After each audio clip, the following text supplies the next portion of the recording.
episode 78. Are you ready to take your eBay business to the next level? Then hold on, because Ron and Ali are going to take you into the fast lane with the latest tips and insights from some of the biggest and most successful sellers here on the So You Want to Sell on eBay podcast.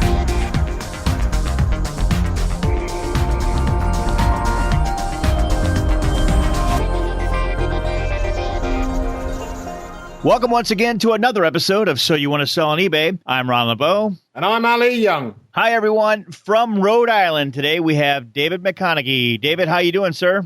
I'm fine, thanks. How are you guys doing? Doing fantastic here in St. Louis. How you doing, Ali? And I'm doing fantastic, and it's great to have you with us, David. Thanks. David McConaghy is a numismatist, which is a coin expert and owner of New England Coin Exchange. He opened his store 10 years ago with his son, Dylan, who opened his own store in February. Prior to the coin business, David was a co-founder of Lamina Lighting and Net Silicon, which he helped take public on the NASDAQ at the height of the dot-com mania in 1999. Do you know, I love that bio because I love it the way we can just stomp Ron like that. I mean, he just has to read these things at the beginning, and I've never even heard, I must admit, I've never even heard of a numismatist. Wait, I mean, is that just coin expert, is it? Yeah, generally it's coin and currency expert. Oh, wow. Cool. Is that like notes as well, or? Yes, yep. So anything in that sort of industry? Mm-hmm. That's correct, yep. So I think what you're saying is I could have just said coin expert. No, you couldn't. Well, that wouldn't have been any fun, would it? I'm sure you worked too hard to be called just a coin expert. I got it.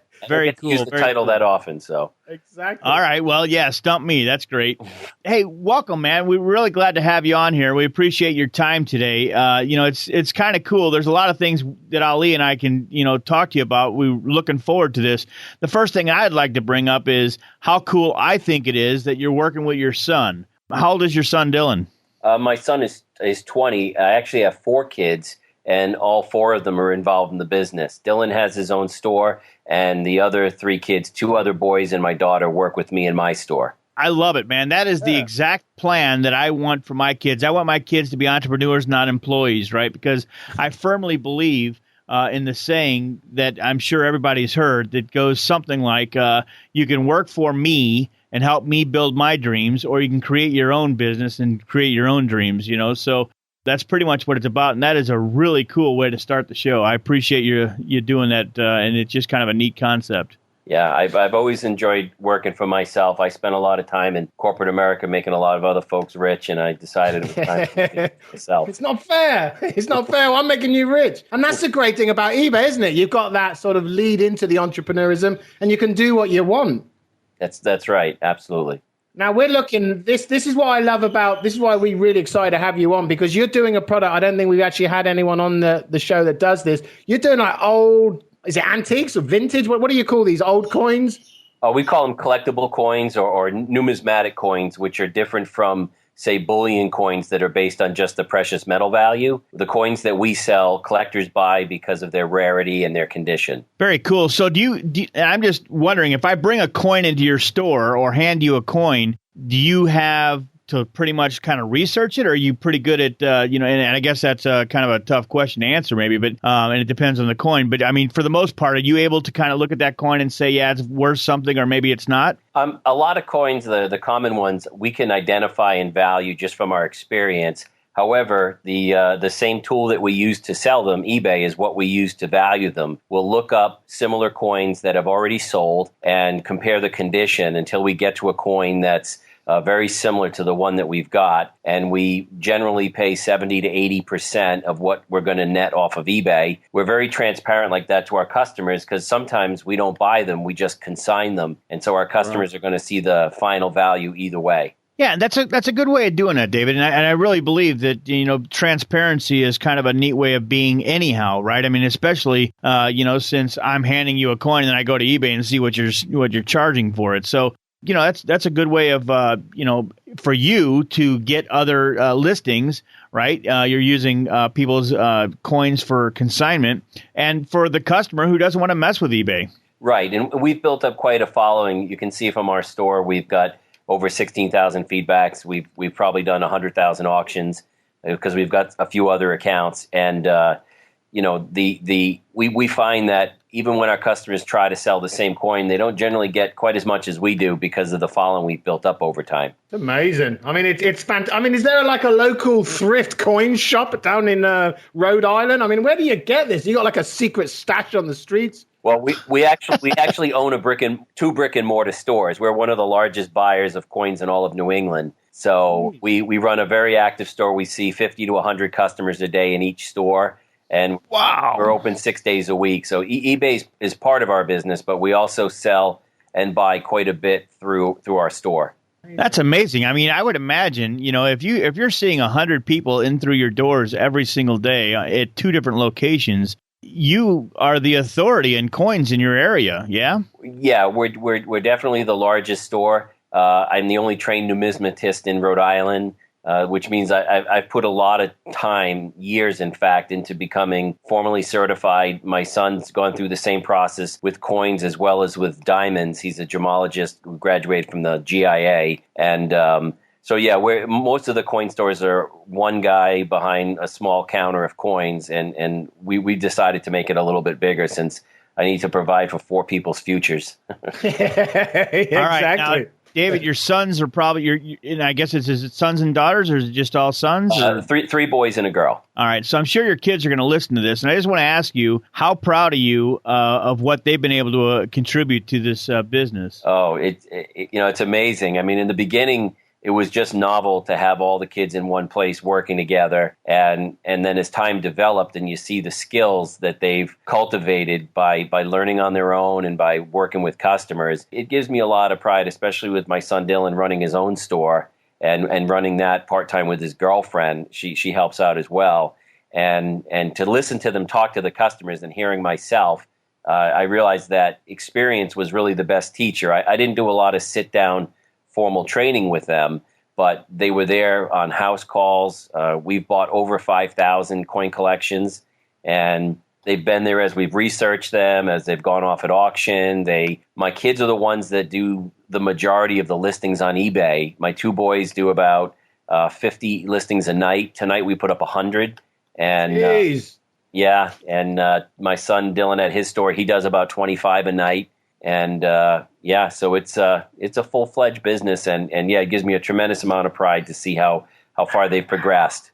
And I love the way that cool. You've got these, because I'm looking at your pictures here. You've got like these little coin holders where you can take your picture with. I mean, you really got some good quality here. Is this done with a mobile phone or what do you call it, a cellular or something? Yeah, I say mobile because I did a lot of travel to Asia. So. Okay, cool. Yes, finally, someone who speaks English. But I prefer using my iPhone for taking pictures. But my two boys that do a lot of picture taking have bought some pretty nice digital cameras. One uses a Sony digital camera. The other one has a Nikon. And they prefer little bit higher resolution digital cameras for taking the pictures. But we have photo booths, as you can see. We have all kinds of props, specialty lighting. We take great care because some of the coins, the value is quite different if they see all the defects or not. And we want to make sure that people are happy and they're not returning the coins because problems were disguised in the pictures. Yeah, and that's the good thing about it. You've got a good, clean zoom-in effect on what the coin looks like, and you can really see if there's any sort of indents or anything.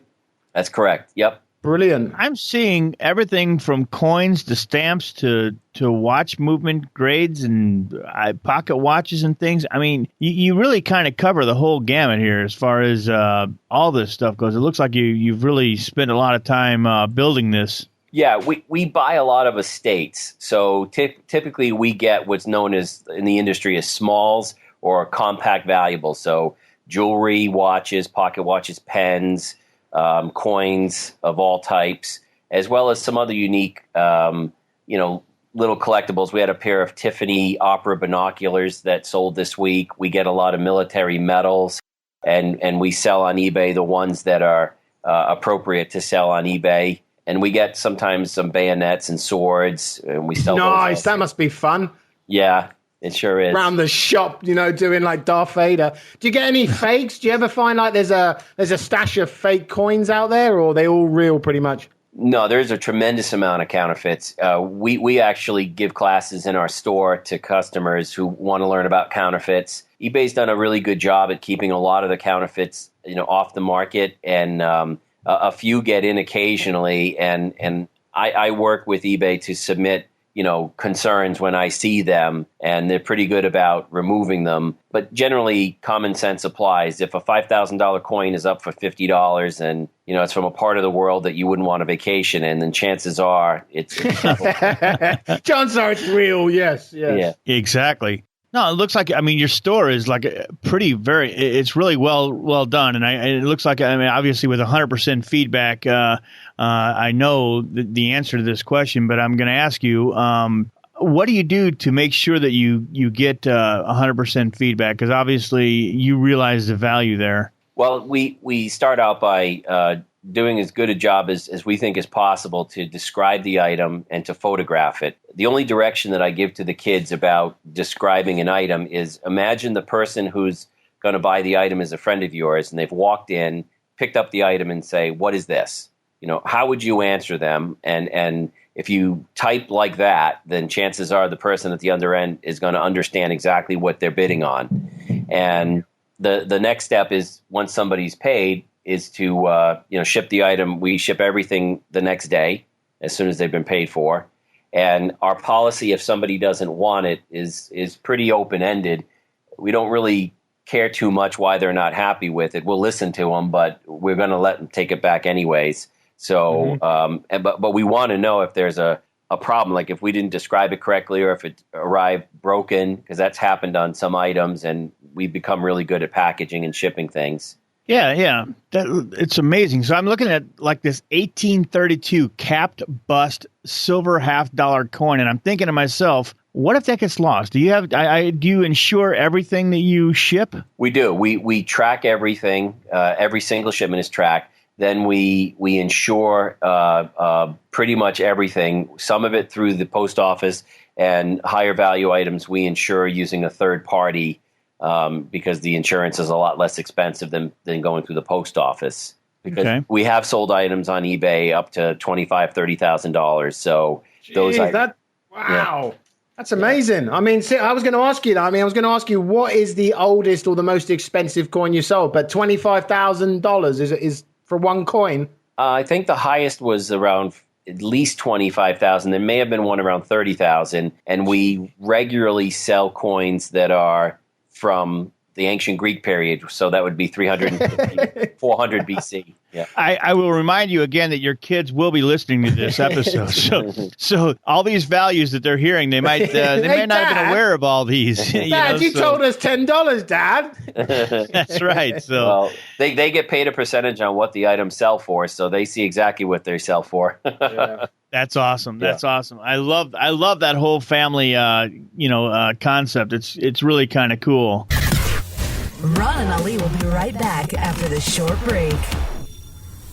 Do you want to set yourself apart from other eBay sellers? Want to look like one of the big brands? How would you like to feel confident that you could do it yourself, but know that the support is there if you get stuck? Now you can create your branded eBay store and have your store doing more. With Auction Pro Template's premium do-it-yourself eBay template. This template is loaded with tools and features you won't find in any other system. Go to yourstoredoingmore.com now to see what's included. That's yourstoredoingmore.com. Be sure to check out SoYouWannaSellOnEBay.com for the latest podcasts and all the information you need to get selling fast. So let me ask you a little bit about this, and I'm going to try and say it again. Numismatist. What kind of how long is that training? If I wanted to be one, what kind of training would I have to go through?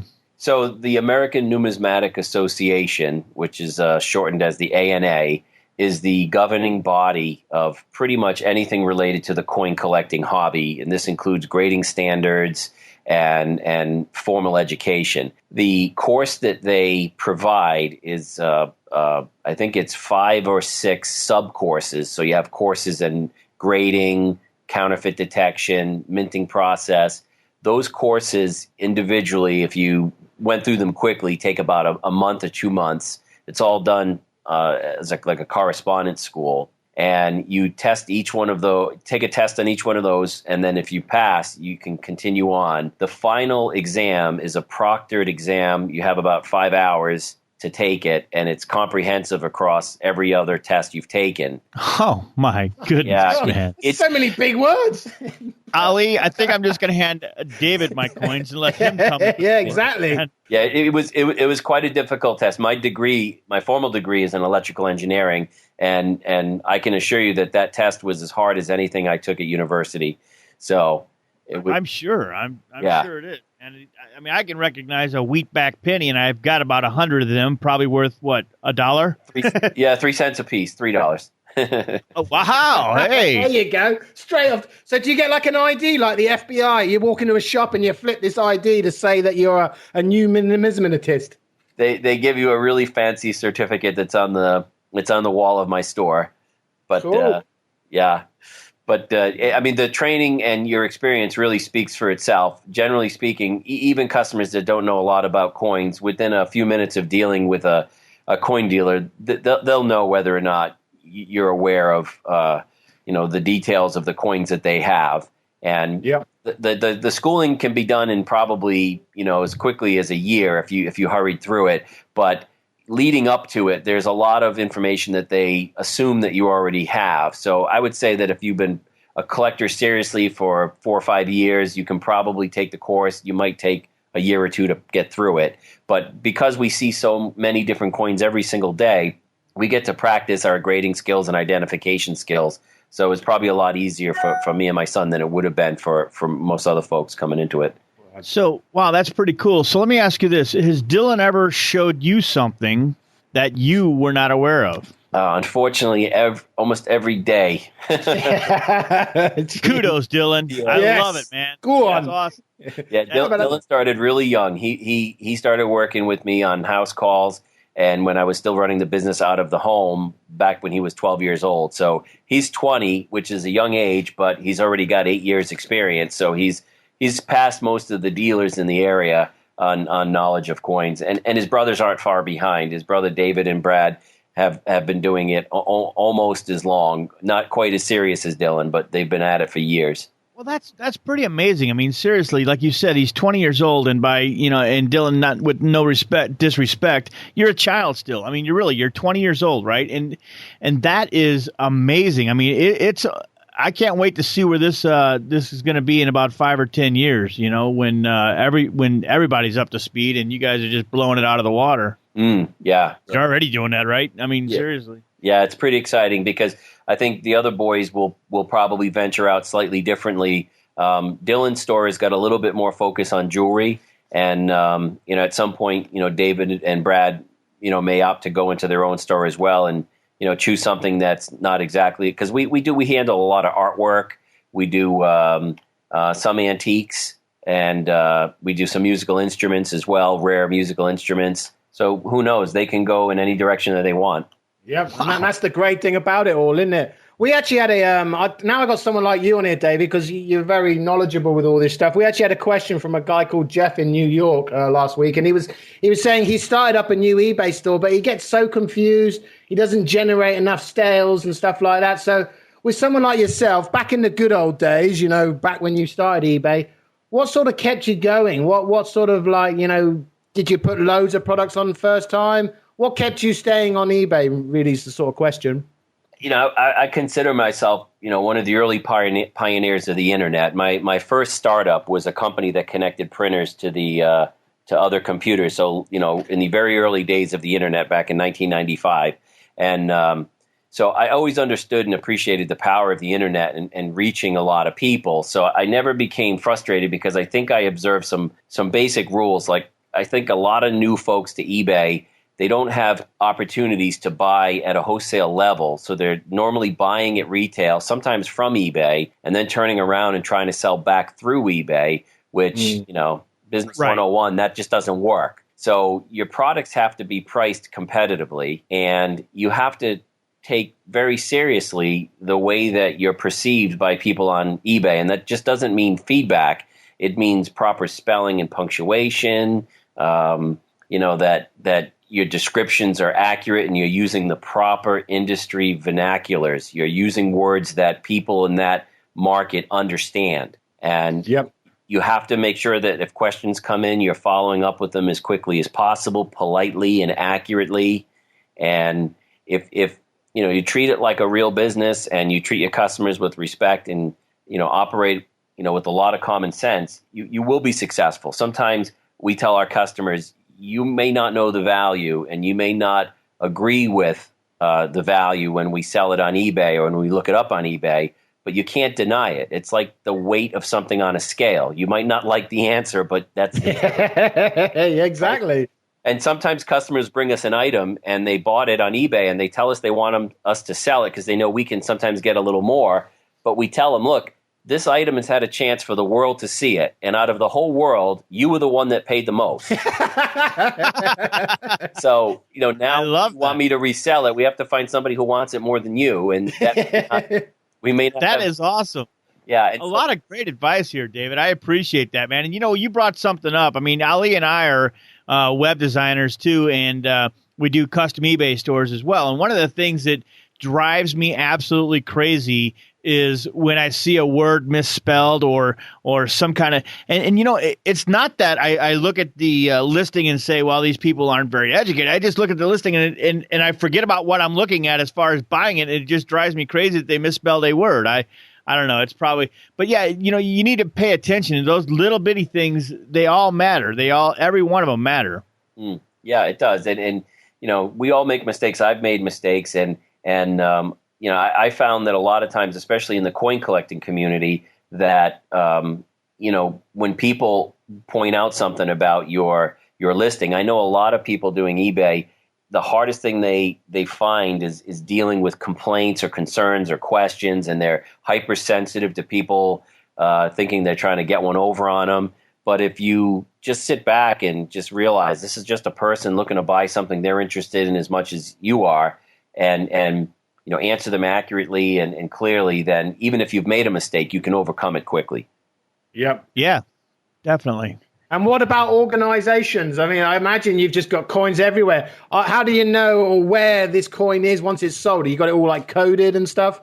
Yeah, we've got quite a process. So every item, the minute it gets listed, we immediately assign the last 5 digits from the item number. Right, we write it right on there.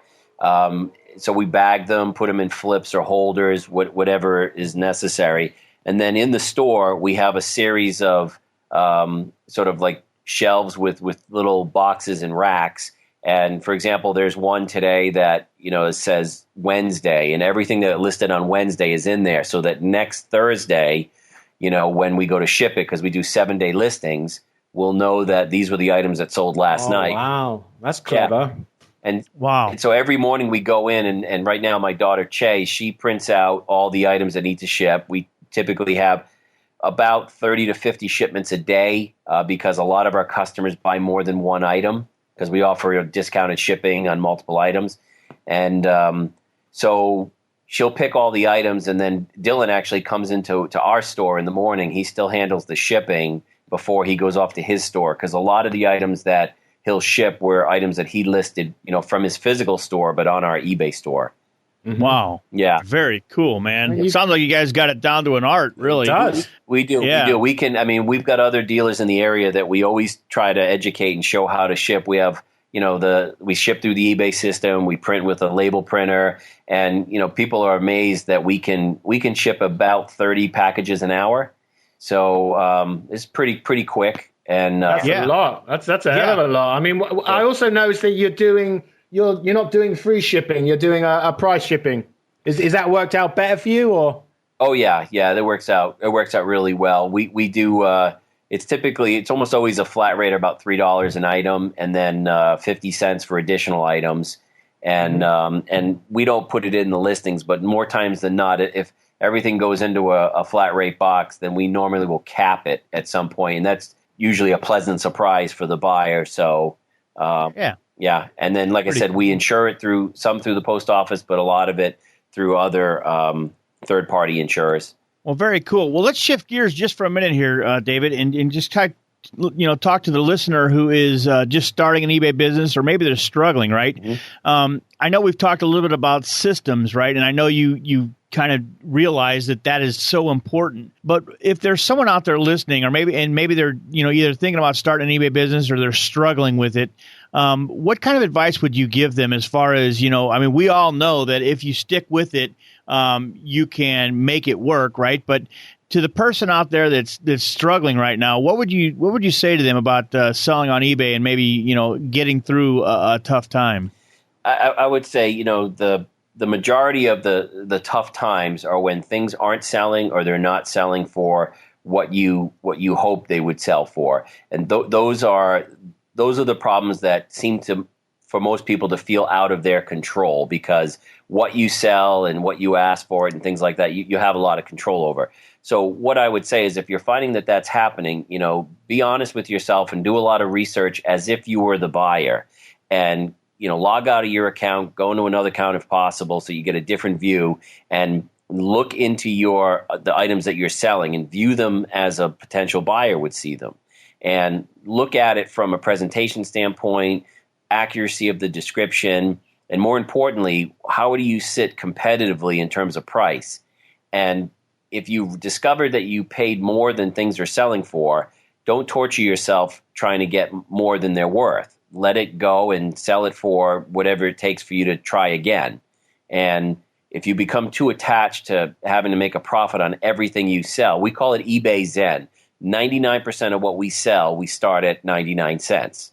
And wow, there are times when an item will sell for less than we paid, but we don't worry about those. We revel in those items that sell for much more than we thought they would sell for. And right. And it always works out. I know people say, well, I can't afford to do that. No, you can't afford not to do that, because there's a fine line between an auction and a sale. And most people will want $10 and they'll reserve it at $9. That's a 10% off sale. And wow, I like that one. Yeah. And everything you do is auction, is it? Unless it's a consigned item, it's pretty much always an auction, or unless it's an item that has an established minimum value. Like if there's an item that has $35 in silver in it, then we're going to start it at $35, because it makes no sense to sell something for less, and then you can just flip it at the refinery. But at the same time, that would be an item that we would expect to sell for $70 to $100. So we try to make our starting points half of what we think they'll sell for, which is, by the way, very consistent with the way that Christie's and Sotheby's and Heritage Auctions does it as well. Wow, that's very cool. Good advice, David. And the gist of what I got from that is, don't beat yourself up if you paid too much for something and you can't sell it for what you need to get out of it. Just use that as a learning experience and maybe do more research the next time. Because as we hear all the time, Ali, tell me if I'm wrong, we hear research all the time. It's normally 4 researches, Ron, but yeah, exactly. That's why I said, correct me if I was wrong, Ali. I mean, what would I do without you, brother? Yeah, where would he be, David? So is this like a seasonal thing? Do people spend more money on coins at Christmas, or is it just like an all year round thingamajig?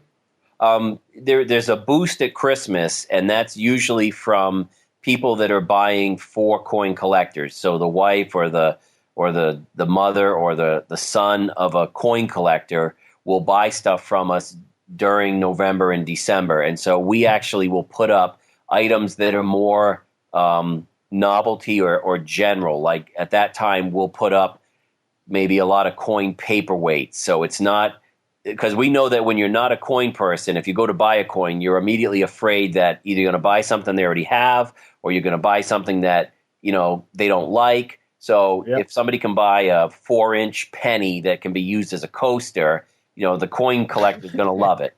So we put items like that up for sale during the holidays, because we do see a pretty good boost in business between actually starting in October these days until Christmas. Wow. Very cool. Very cool. So Q4 basically. Yeah, pretty much. Gotcha. Yeah, that's awesome, man. I tell you what, you've got a really good thing going on here, and we really appreciate everything that you've provided for us here today, man. It's just incredible. Your story is awesome. And again, I can't say enough how proud I am when someone brings their family into this. And I know it was probably a tough start to get your kids involved, but it looks like they're on their way to doing this as well. So that's really cool. Yeah, I have to give credit to my wife because I used eBay in the early days just to buy items. And my wife began selling my daughter's clothes when she was just 1 year old. And I had heard about people doing pretty well on eBay. And like I said, I was familiar with the early days of the internet. And in fact, when my company went public on the NASDAQ, I remember being on panels with Meg Whitman, one of the original CEOs of eBay. And, I knew it was a great venue to buy items. And I didn't think that it was, it wasn't going to work out for selling. I just didn't. At the time, I wasn't really into the coin business as much. But my wife sold a lot of my daughter's clothes, and in so many cases, she sold them for more than what she paid for them. So that really got my attention. And so honestly, she was the catalyst for us really getting onto eBay as a seller. Well, very cool. That's the theme, though. I mean, I don't think we've probably interviewed anyone who hasn't sort of, in some sense, started like that. Start around the house, empty it out. Right, that's all the kids' furniture. Bed's gone. What's next? I mean, isn't that great, though? I mean, isn't that fantastic? Because a lot of this stuff you just end up throwing away. And I think Ron, actually, didn't you have like some old hard drives or something, or was it like RAM or something? No, you were going to throw it away or something. Yeah, David, you're a computer guy, right? Yep. Yeah, so I had some old PCs laying around, right, and I had some old RAM. And I was getting ready to throw it away, and I thought to myself, you know what? Let me just see what it's worth on eBay, just for the kicks and giggles. Yeah. It was worth $40 a module because they don't make it anymore. You can't go to the store and buy it anymore. Right. And I'm sitting there going, I got a Craigslist. I'm all over the place trying to find these memory chips. I'm like, wow, man, that was pretty cool. I made $80 on 2 chips that I was going to throw away. Yeah, it's pretty incredible. It is. That's the thing about eBay. So your final question, and then we promise we'll let you go here, David. Where do you see yourself in the future? Are you going to expand this monster? I think that, I think we will expand the items that we're doing on eBay as the kids get a little bit older and I get a little bit more free time from them to list more items. The store itself will probably expand as well, doing a lot more there. And at some point, we may start to offer some items directly from our own website in addition to eBay. And that's mainly for, items that for whatever reason just don't do well on eBay. They're just there are some items that people want to maybe see them on a website, but then maybe come pick them up in person. Bigger items, bulky items, and stuff like that. But I hopefully see it continuing to grow at the rate that it has been growing over the last few years. Well, when you get like that, we want to bring you back on a show again. I mean, this is what I love about spending some time with you here, David. You've got so much great advice, great advice for the new person, great advice for all these products you sell. I mean, it's fantastic. It's been great to have you on the show. And I know from the people that we have listening to the show, they're really going to get a lot out of your share tonight. So thanks for joining us, David. Thank you for having me, gentlemen. I appreciate it. I really enjoyed being on. We'll post all the notes from today's interview on our show notes page, which can be found at www.soyouwantasellonebay.com/show notes. But David, before you leave us, what's the best way people can get in contact with you? Probably the best way is through my email, which is coins@NE like New England, necoinexchange.com. So coins@necoinexchange.com. Okay, brilliant. We'll put that on the show notes page. So if you want to speak to David and get some advice, or even just go buy a good old coin just for the hell of it, go over there and spend some time with David. I'm sure he'd love to see you. From everyone here at the show, from So You Want to Sell on eBay, I'm Ali Young. And I'm Ron LeBeau. That's all for this episode of So You Want to Sell on eBay. Be sure to check out our next episode or any past episodes by going online to soyouwantasellonebay.com. Also, be sure to follow us on your favorite social media sites, facebook.com/So You Want to Sell on eBay, and Twitter @Your eBay Podcast. Thanks for listening. And until next time, happy selling.